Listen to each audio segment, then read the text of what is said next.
Hello, good morning, class. Yeah, I hope you are all good. Last week we talked about Procurement Act. We got to know what Procurement Act is about. We also realized that Procurement Act has a scope where it covers. We realized that yes, Procurement Act covers all government institutions. It has stakeholders within the procurement. We talk about contract planning and budgeting. We spoke about the role of procurement officer in the act, contract evaluation, contract planning, and so on and so forth. Now, today we are going to talk about bid evaluation process and criteria. Bid evaluation process and criteria. We realize that last week I gave an example that the beginning of the semester, all lecturers will give their students course outline, and the base of the course outline the lecturer will give you at the end of the semester, you'll be assessed based on the course outline. The same thing applies to procurement. When we prepare the bid, we give information to bidders and ask bidders to provide certain information according to the bid. So when the bidder submits their bid, the evaluation panel, the criteria they have set to evaluate the bid, that's criteria that they are going to base on. And remember, I told you last semester that if you don't bring a certain criteria in your bid preparation or instruction to tenders, you don't include that in your bid evaluation. So whatever information you want bidders to provide, you should include it in your various instruction to tenders. So it's very, very important. So bid evaluation is very critical when it comes to procurement processes.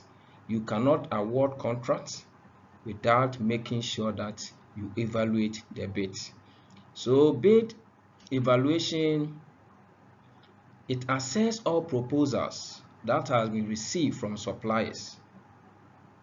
So based on the proposal received from suppliers, that is where we evaluate per the criteria that the organization have set. So the Public Procurement Act 2003 provide certain guidance on the bid evaluation process and the criteria that we should use to evaluate the bid. When you read section 39 of the Act, it outlines the general principles of the bid evaluation. It also states that bids should be evaluated based on the following criteria that we are going to discuss. So you cannot just set your own criteria that you did not require or requested, or you don't include the various information you send to bidders and use that one as a criteria to evaluate the bid. But you make sure whatever information or instruction you've given to the bidders, per that information that you evaluate the bid. So it's very, very important that as a procurement officers, we should be aware that whenever we are going to evaluate bid, we go by the criteria that we have set. So these are the processes that are the steps we need to take when we evaluate the bid. We have to make sure the bidders talk about compliance with the technical specification. Yes, we have to check the technical specification that we have set for the bid or the bidders to meet per the specification that we require from the bid in the bid document. So we check in a bid evaluation, we check technical qualification. We check technical qualification according to the specification that we prepare or set for the bidders to meet.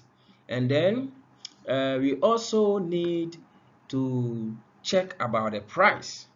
Yes, in the evaluation, after knowing assessing the technical evaluation, we also check about the price.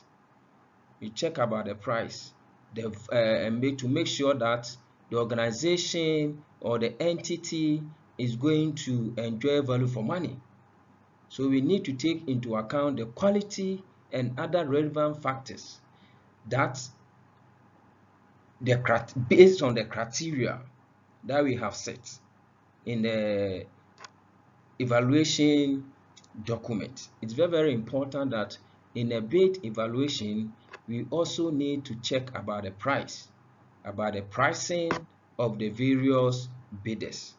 So after, in a bid evaluation, after we've done all the technicalities and everything, we base on, at the end of the day, after they qualify, we base on the one giving us the lowest price.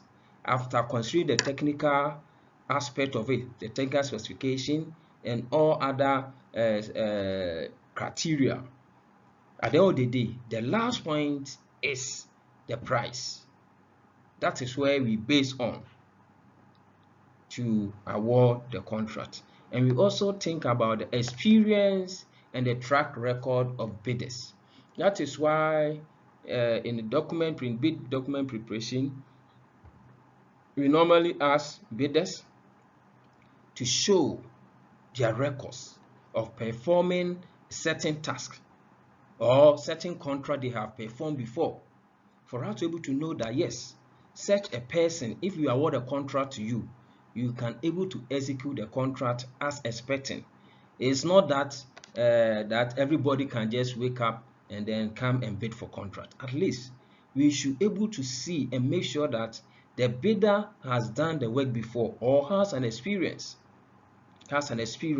So if like in a certain situation, if it's about construction, we normally request for pictures of some of the contract that you have done, similar ones, to able to know that yes, when we award a contract to you, you can able to execute the task. So the builder should have a proven track record of delivering a similar project or procuring a similar supply or providing a similar service, either consultancy service or whatever it is, to be able to make sure that when we award a contract to you, you can be effective. You can be effective and able to execute the task. Then we also need to check about the financial capacity of the bidder. Yes, you can have all the technical know-how, all the track records, but maybe you don't have the financial capacity to execute the task. And don't forget, in government contracts, it's not all the contract that we give you maybe mobilization or whatever it is. Sometimes you are expecting to execute the task. After you have executed the task, then we pay you. So if you don't assess the financial capacity of the bidder or the contractor and you award the contract to the person cannot execute the contract, you know that definitely it's going to cause a problem. So the bidder should have the financial resources necessary to carry out the contract, and it's very, very important.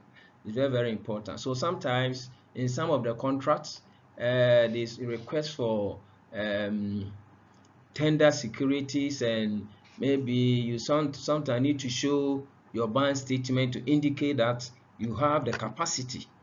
Is that okay? You have the capacity to execute the contract. So it's one of the criteria that we need to assess our various bidders or contractors or suppliers to be able to make sure that they have the capacity, financial capacity, to able to execute the task. Then after we have checked the financial capacity of the contractors or the bidders, we also need to check about after sales service support that organization or the bidder after winning the contract going to offer.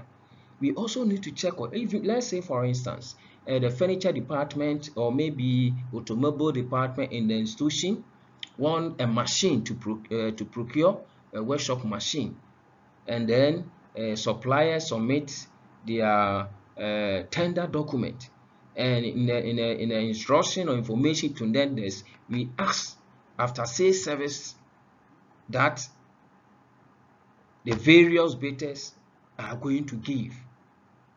Is that okay? And don't forget, we told you that you make sure that whatever criteria you're going to use to evaluate, you need to make sure that you include it. So if you include after sales service, then based on that, we need to make sure we assess it. Each of the bidders, how long are they going to provide us these services? So the bidder should provide adequate after sales service support, such as maintenance and repairs and so on and so forth. Sometimes some of the bidders can even add training. They can even add training to the use of that facility. Is that okay? So all these are after sales service issues that we are talking about. The maintenance aspect of the item that we have procured, and so on and so forth. Is it building, is it road, or whatever it is? After sales service is very important. So if we include that one in our evaluation criteria, then we need to make sure we assess all bidders on that. So that is the criteria that we use to make sure we evaluate bid. So it's very, very important. Now, we also talk about contract award. Now that we have evaluated the bid and we are able to identify the winner of the bid, then contract award is another thing that all these are activities that we procurement officers we perform. We perform these activities and it's our duty. So we need to take this topic very serious. At the end of the day, when we go out, we are going to perform these tasks. Nobody is going to perform for us. Yes, it is our duty and we must able to know how to go about it. So after the bid have been evaluated, procurement entity select a successful bidder. Yes, after we have done the evaluation and we're able to determine the winner of the bid, we have to award the contract. So the app provides guidance on the contract award process in section 59 of the Act, how the processes we need to go through to award the contract to the winner. So the procurement entity must notify all bidders of the contract award decision within 14 days after the decision has been made. So yes, it's the duty of the procurement officers to make known to all bidders, those that did not win the bid and the one that won the bid. We need to notify them, let them know. We should let them know. We should notify them after 14 days after the decision has been made. The notification must include the name and address of the successful bidder and the reason for the selection. So we should be able to let them know why such a person was given the contract or won the contract. It is important. That's why we are saying that procurement, looking at the principle of procurement, fairness, openness, transparency. So you need to let the prospective bidders know why so and so company won the contract. So the Act also provides that the use of a debriefing process to provide unsuccessful bidders with a feedback on their bid and the reason why they were not selected. Is that okay? Yes, the person did not win. You don't just leave it. Yes, as courtesy demands, you just don't. You have to let them know why their company did not win the contract. It's very, very important that we do that as a procurement officer. You don't say that, oh, for this you didn't win, so why should I bother myself? No. To ensure supplier contractor relationship, it is good. It is good that, and the act forces us to do that because it is part of the process. Is that okay? And we need to make sure that we inform the winner and then the losers of the contract. We have to inform them, let them know the reason why they did not win the contract. It is very, very important to ensure a good relationship, fairness, transparency among bidders. It is very, very important. So after we know that it's our duty as procurement officers to award a contract. After we've evaluated the contract, there are certain procedures that we need to follow to award a contract. After we have done the evaluation process, we complete evaluation process, then we, the entity, have to make sure we inform the one that won the bid. Yes, we inform the one that won the bid, and we need to follow certain procedures and processes to award the contract. So when we read the act, as section 43 of that provide guidance on the procedure for awarding contracts, and this is the procedure. That's why I've been telling you that as a procurement officer, your procurement act is your Bible, is your working encyclopedia. You cannot work alone. You cannot put all the act in your head. That one, you need to get it right. But at least you need to understand basic things within the act. And anytime you are doing or awarding contract, you are executing the contract, the best source of information, where you have to consult, is your act. So for the procurement act, either you are in school or you are practicing, the act should be your friend. If you're a procurement officer, even suppliers, they don't go or don't do away with procurement act. They will have the act with them as and when they are applying for contract. So if you're a procurement officer, there's no way you can perform well without understanding the act, without consulting the act and the various legal framework that has been instituted for us to work with.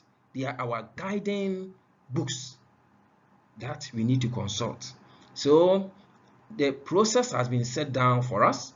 So even at all, if you don't know nothing at all, you consult the act, and the act will show you the step-by-step processes that you follow to award the contract. And the act is said that step 1 in the contract award process is to prepare a contract award notice. Yes, we need to prepare a contract award notice and make sure that we send to the, after we have prepared a contract award notice, then we also need, the next step is what? Negotiate the terms of the contract with the winning bidder. Is that okay? Yes. After we have prepared a contract award notice and we have satisfied all stakeholders that we need to satisfy, then the one that won the contract, we need to negotiate the terms of the contract with the winning bid. That's section 44 of the act, require that the procurement entity negotiate the terms of the contracts in good faith with the winning bid. And don't forget, please, you don't bring certain things that will have a negative effect or will raise a question. Sometimes, yes, we are human, we can hide certain things, and then when we are done with the evaluation and we award the contract, we bring that thing in to negotiate with the contractor. Maybe we want to favor one contractor and something that will have been an issue that he will not able to maybe meet. We remove that thing, and when we are negotiating, after the person win the contract, we negotiate and bring that in. We don't do that. In contract negotiation, there is a certain petty things, like when the contractor will be going to site, maybe if it's about mobilization, or maybe terms of payment, and so on and so forth. I mean, there are petty things that do not have effect on the bid document. Is that okay? So these are the things that we negotiate with the contractor. Even when the contractor will supply the item, where the person will send the items to, and those things. I mean, there are petty things that we negotiate with the contractor.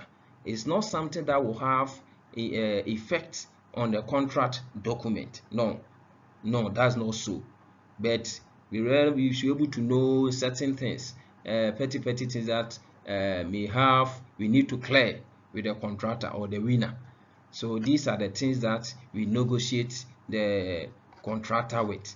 Is that okay? So it's not that you hide an important part of the contract or bid, and at the end of the day, when the contractor you give to they do the evaluation, and then you award a contract to the winner, you then bring that in to negotiate with the contractor. No, that is not what we are talking about.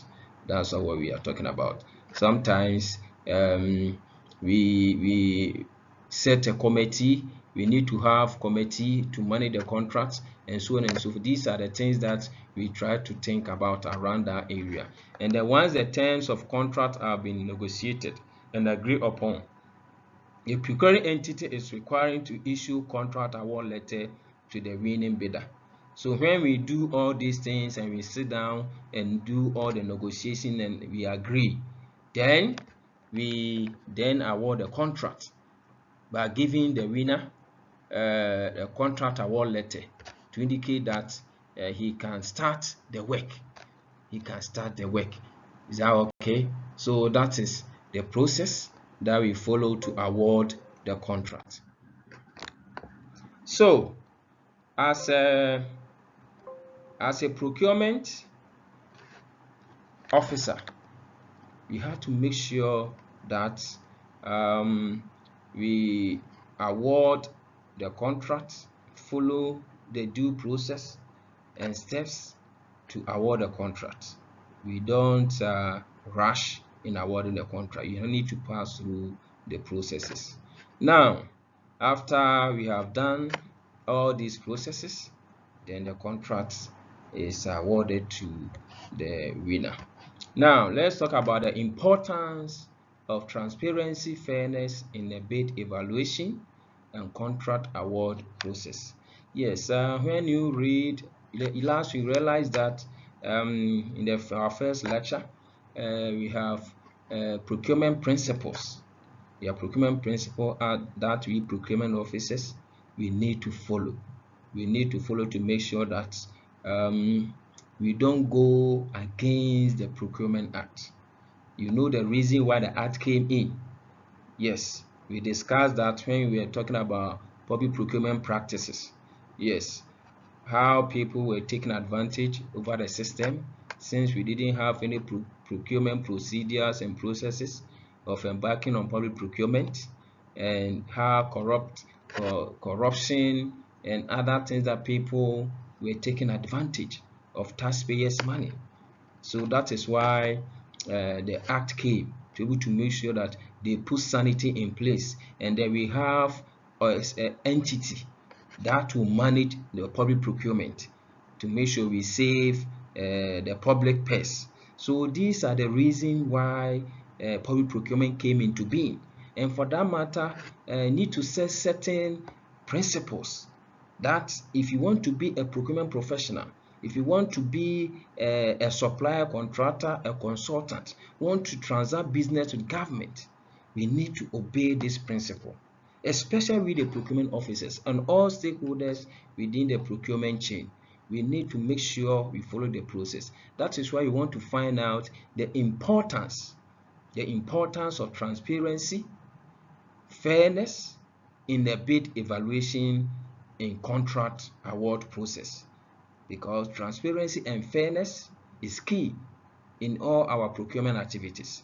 So transparency and fairness are critical elements of the bid evaluation and contract award process in public procurement.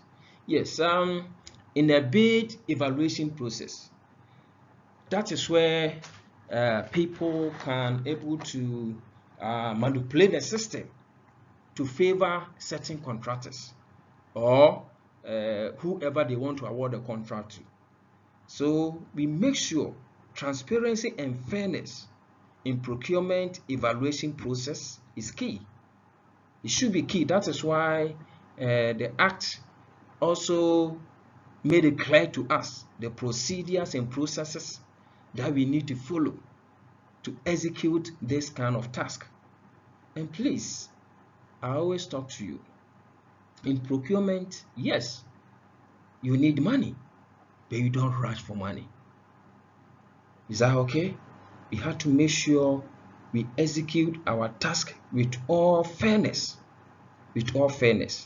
Because if you execute your task as a procurement officer fairly, my brother or my sister, the bidders, they themselves will appreciate you. I have been telling you this. There's no need you rushing for money. There's no need. Whatever God have planned for you, it will definitely come to pass.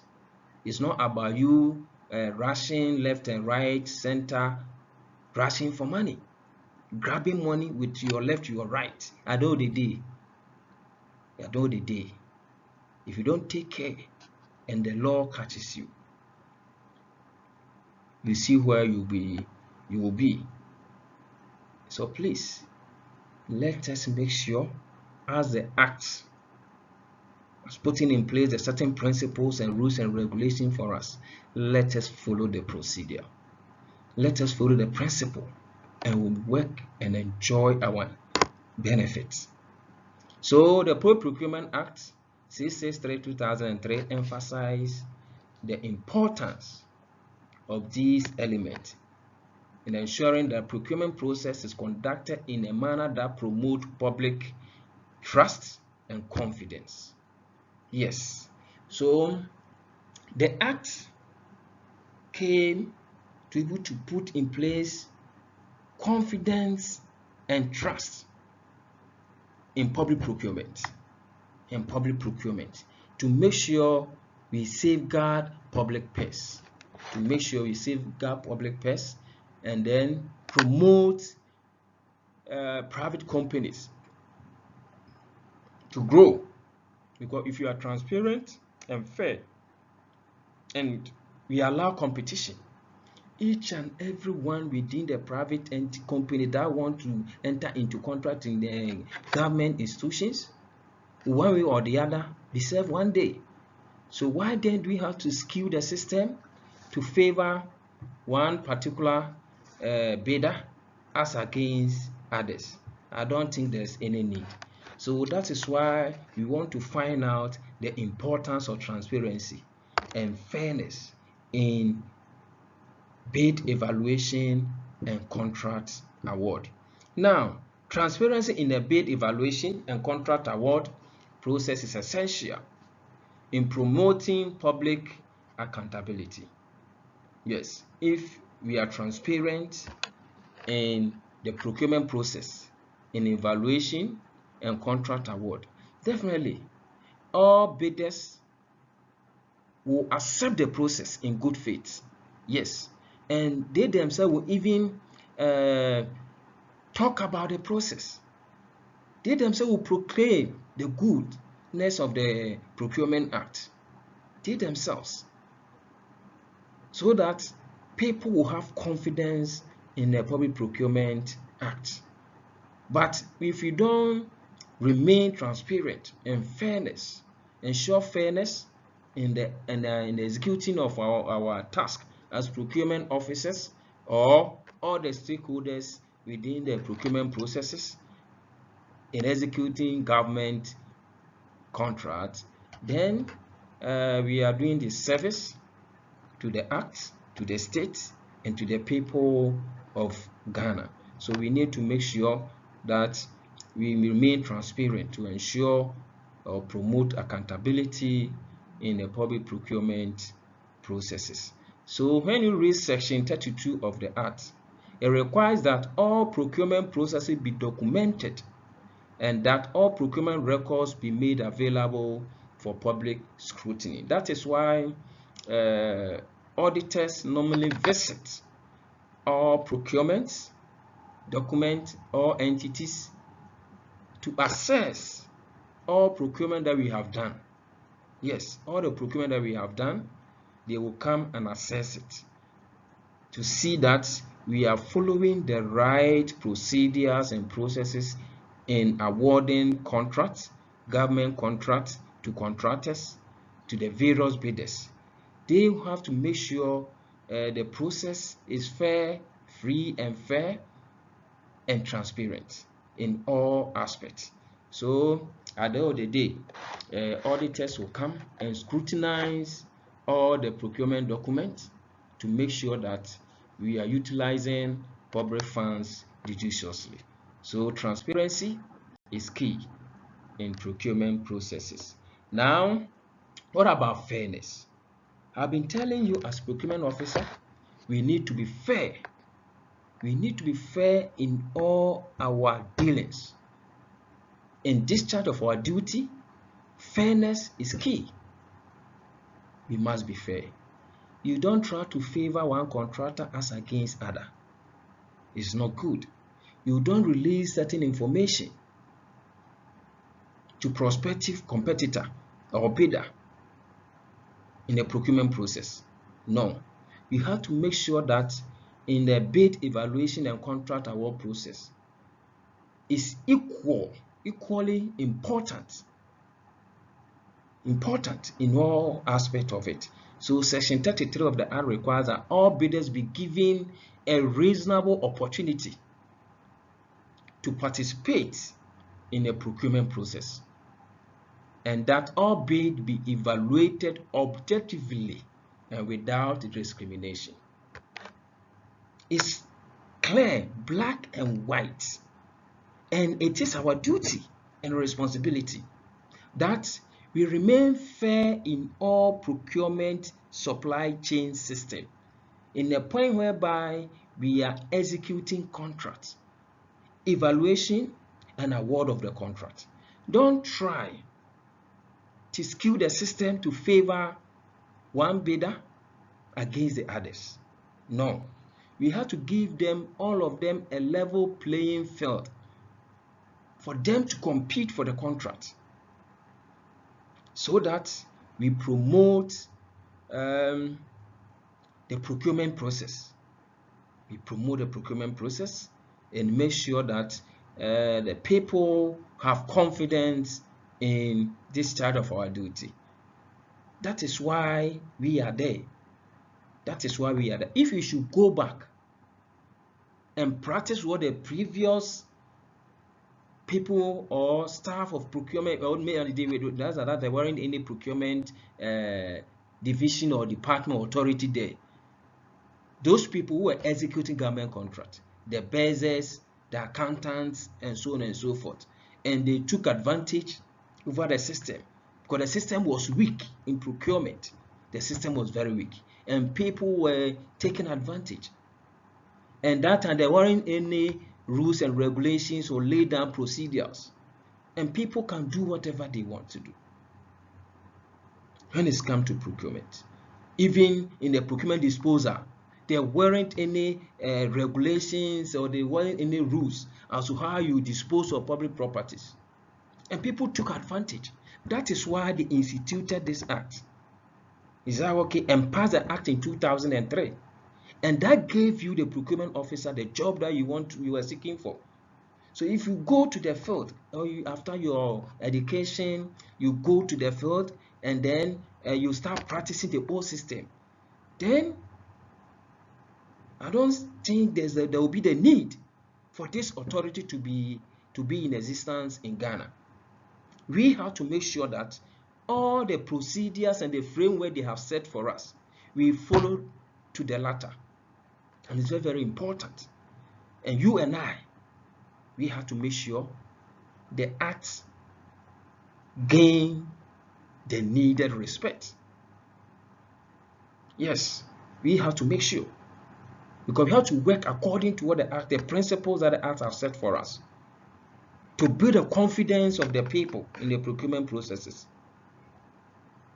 Because these supply and contractors, they are stakeholders. They are stakeholders, and they are the same people you have been working with.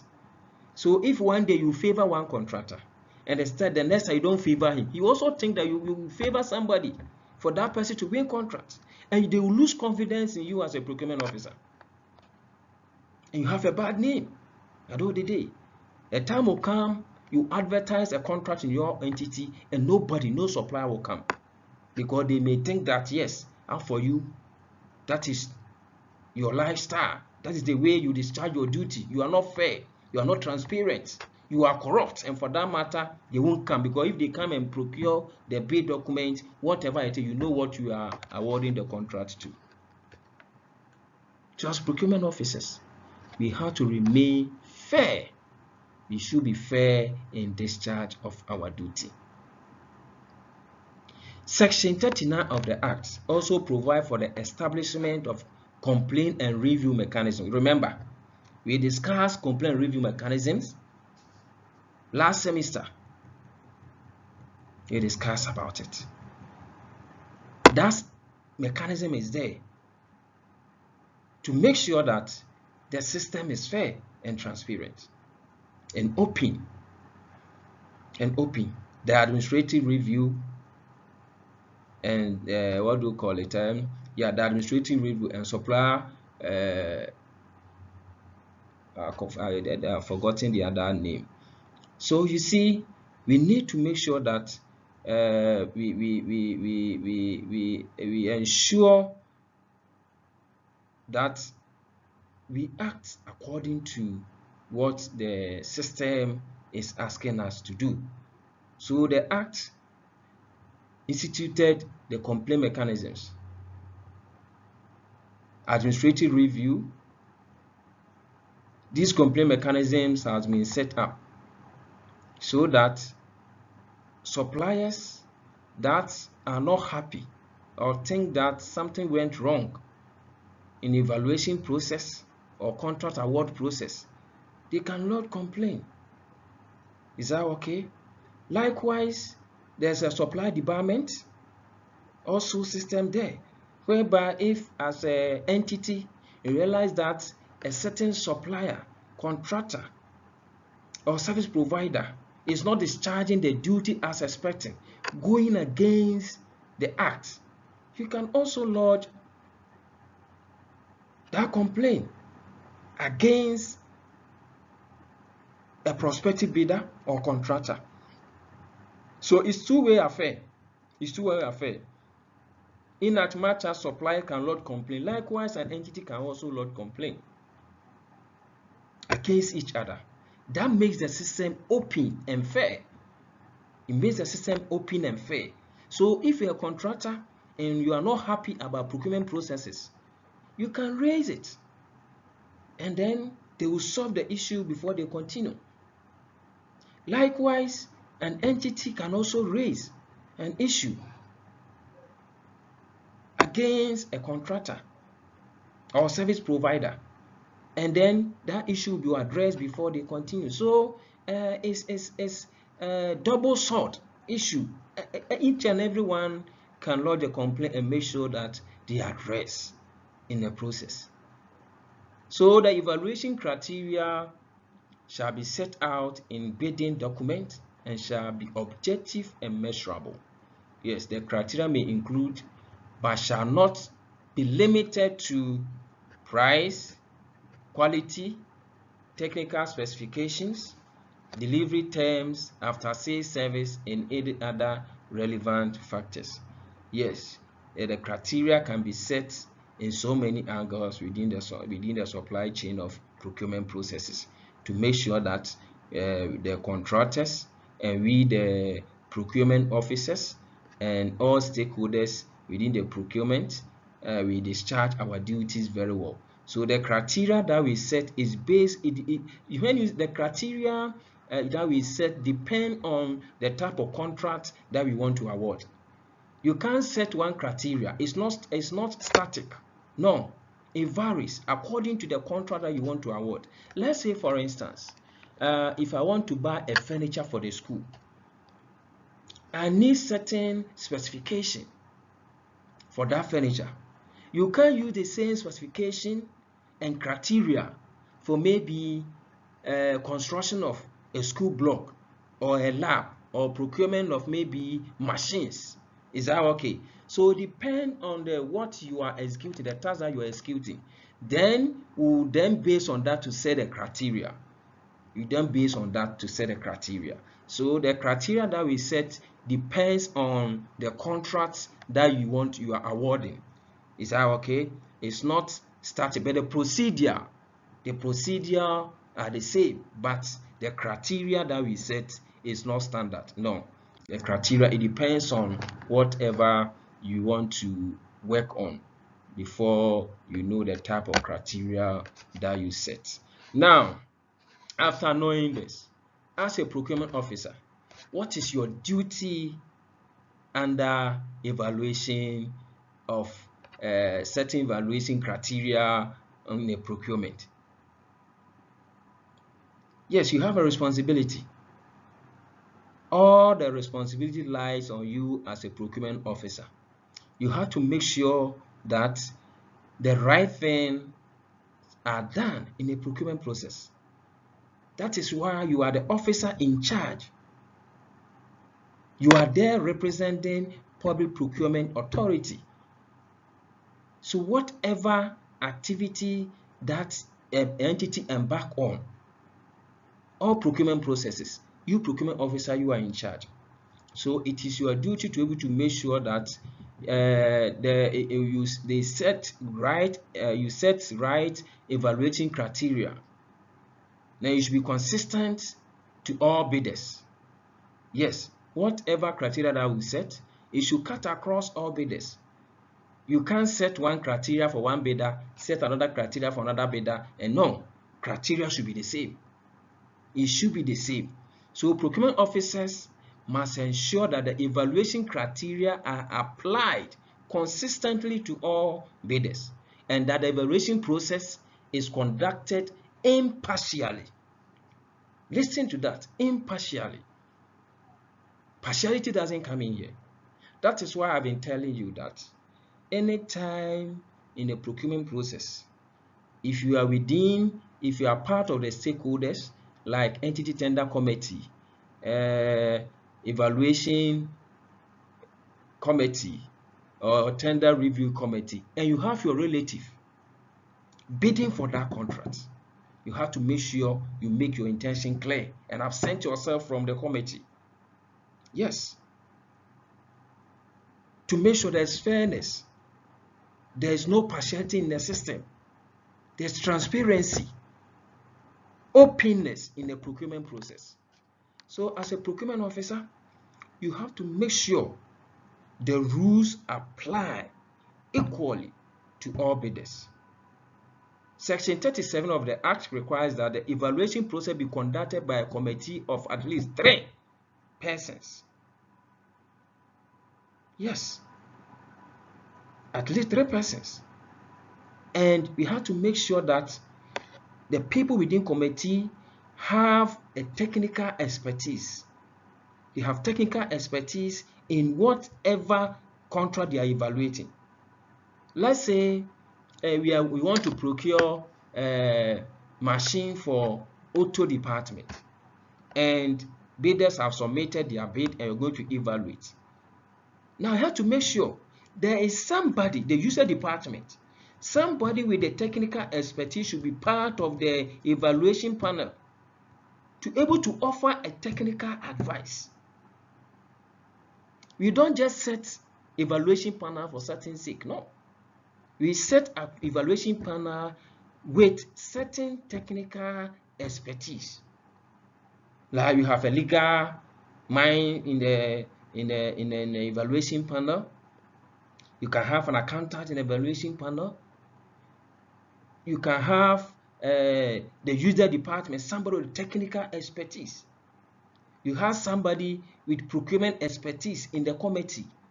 That is how we set it, so that each and every individual will bring their expertise and they'll be able to make proper selection out of the lots, out of those that have submitted their bid.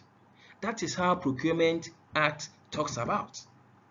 We procurement professionals, we procurement officers, it is our duty to ensure that this is done in our entity and where we are working, to make sure the right supplier contractor is selected for the contract, the one that provided the needed response.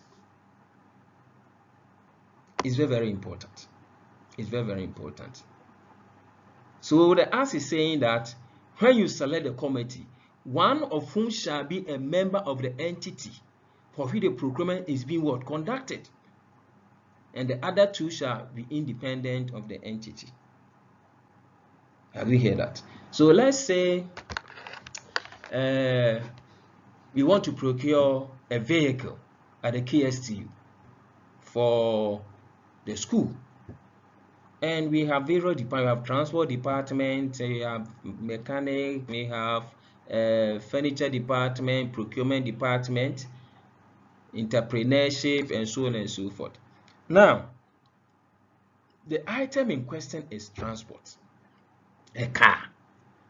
So, based on all these departments I have mentioned, do you think which of these departments that we need to select people to be able to help with the technical expertise able to help us to go and procure the vehicle? Definitely, you can't set a committee without considering the transport department, the auto department. You cannot. Is that okay?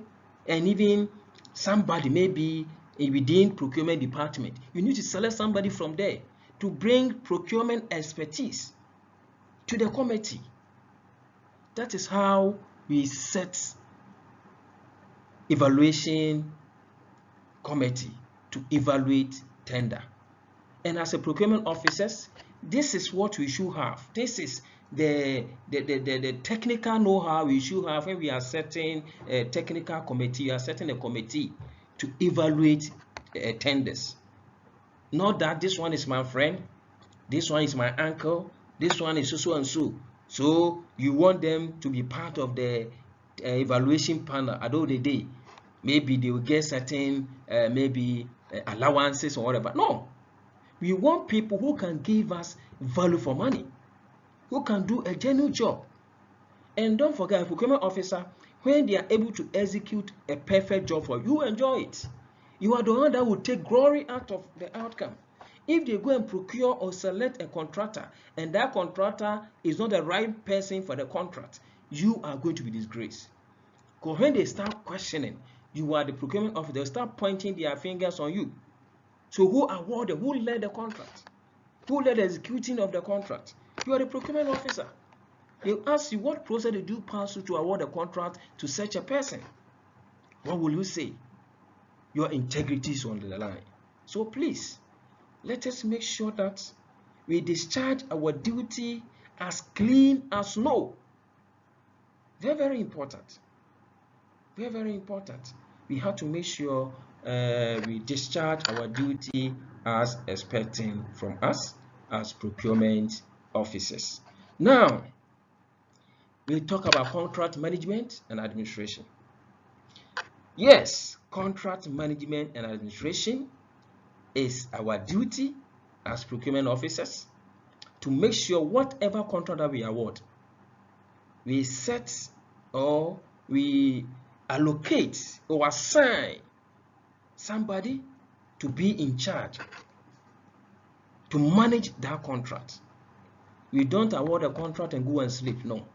you award a contract and make sure that you manage the contract.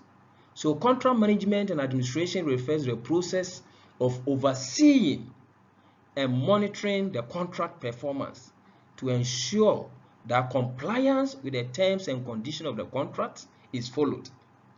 Yes, when you award a contract, you don't go and sleep. No. You have to charge an officer, somebody with technical expertise, somebody with know-how, to able to make sure that the contractor go according to the rules and regulations that has been set, the condition that has been set to execute the contract. You have to make sure that whatever a contractor is doing, we monitor. And when something is going on and we are not happy, we prompt the contractor. Is that okay? So when we award a contract, we have to make sure that we allocate an officer to be in charge of the contract. It involves managing and controlling contract risks, monitoring contract performance, and ensuring timely delivery of goods and services. Yes. Let's say procurement department in the university can award contracts, different contracts in the university. Maybe the procurement of furniture, procurement laptops, and so on and so forth. As a procurement officer, you have a lot of officers in your office. You have to make sure you allocate officers to each supply or contract. So the one in charge will be monitoring to make sure the contractor meet the deadline, able to supply the item on time. Because if you're a procurement officer and you award a contract, and maybe you are in an organization or a manufacturing firm, you have to make sure that the supply will be in before you run short of supply.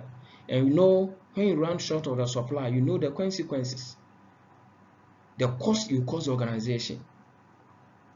Don't forget the man hours, the machines, and look at your customers that you are supplying. So you have to make sure that when you execute contracts, yeah, you can find yourself in a private company, in the mining companies, in the manufacturing companies, in the service companies, and you are the procurement officer. And I've been telling you, as procurement officer, you are the lifeline of the organization because you provide all the resources the organization needs. So you have to be on top of your task. You have to be on top on your task because you cannot sleep on your task. If you sleep on your task, the company will collapse. The company will collapse. So you don't award a contract and go and sleep. No. You award a contract and make sure that you follow the contract. You follow the contract to make sure that the suppliers, the contractor execute the contract according to the time that you have set to be able to meet the timelines. Because in procurement, we deal with time. We deal with time. Whatever contract we execute, we deal with time. So make sure that we manage the contract and manage the contract very well. So in contract management refers to the process of managing contracts throughout their entire life cycle, from award to completion. When we read section 42 of the Act, it states that once a contract has been awarded, the procurement entity is responsible for managing the contract and ensuring that all parties fulfill their obligation. So when you read section 42 of the Act, it's black and white. It shows the responsibility of procurement entity. And you are the head of procurement department. You are a staff member of procurement department. You have been charged to manage the contract. And my dear brothers and sisters, don't it will surprise you that at the end of the day, when you finish the school and maybe you apply for employment, you may be the first person or maybe the head of procurement in that entity, and you will not meet anybody there. so that you go and understudy the person. So if it happens like that, what do? It will be between you and your God. That's why I've been advising you that make sure you take the course seriously. You take the lesson seriously. Sometimes I feel sorry for some of these students. In fact, I feel sorry when we are asked to go for attachment and you come to defense. You think that the school is worrying you, the department is not worrying you. That's not the case. We have practiced and we know what goes on. When you get a job, you know what goes on there. And all that we have been telling you is what we practice there. Is what we practice there. And you are not fortunate to go and understudy somebody, and you go there and you are the head of the procurement department. What are you going to do? Ask yourself, what will I do? Or ask yourself that if I'll go there, I'm the head of procurement department, can I perform and defend my certificate? Ask yourself. So please, the advice I will give to you is that when you are asked to go for attachment, go to places, institutions, organizations that they practice procurement, and make sure you go to procurement department and learn learn the practical things there. That will help you. That will help you, my brothers and sisters. My brothers and sisters, this will help you to know how to manage contracts, how to evaluate contracts, how to award contracts. It's very, very important.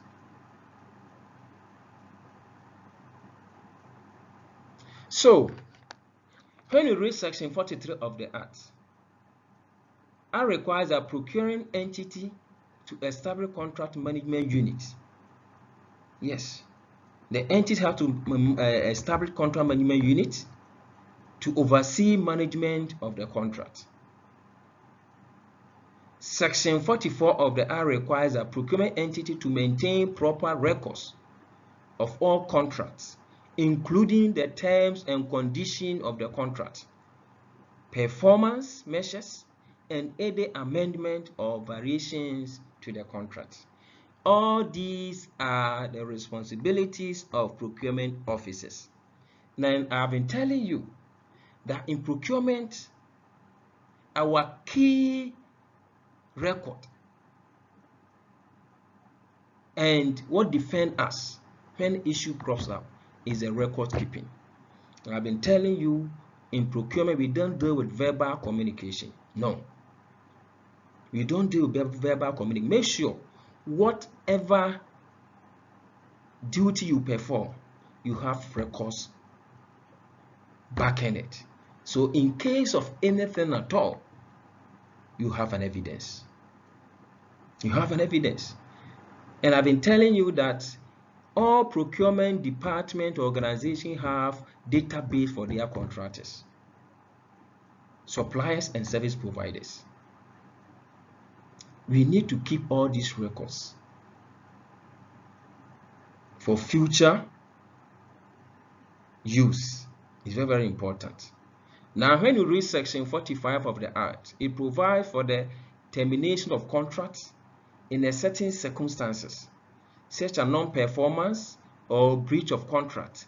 It requires a procurement entity to follow the appropriate procedure for terminating a contract and to ensure that any damages or losses resulting from the termination are minimized. Yes, you've been hearing causing financial loss to the state, so what. These are the issue. Sometimes an entity can award a contract to a contractor. That is why we say we manage contracts. And we have conditions that we have set for the contract to be executed.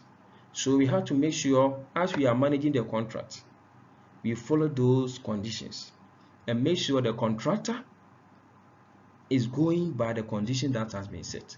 If you realize that a person is not going according to the condition and go contrary to the condition, yes, the act gives us the opportunity to cancel the contract.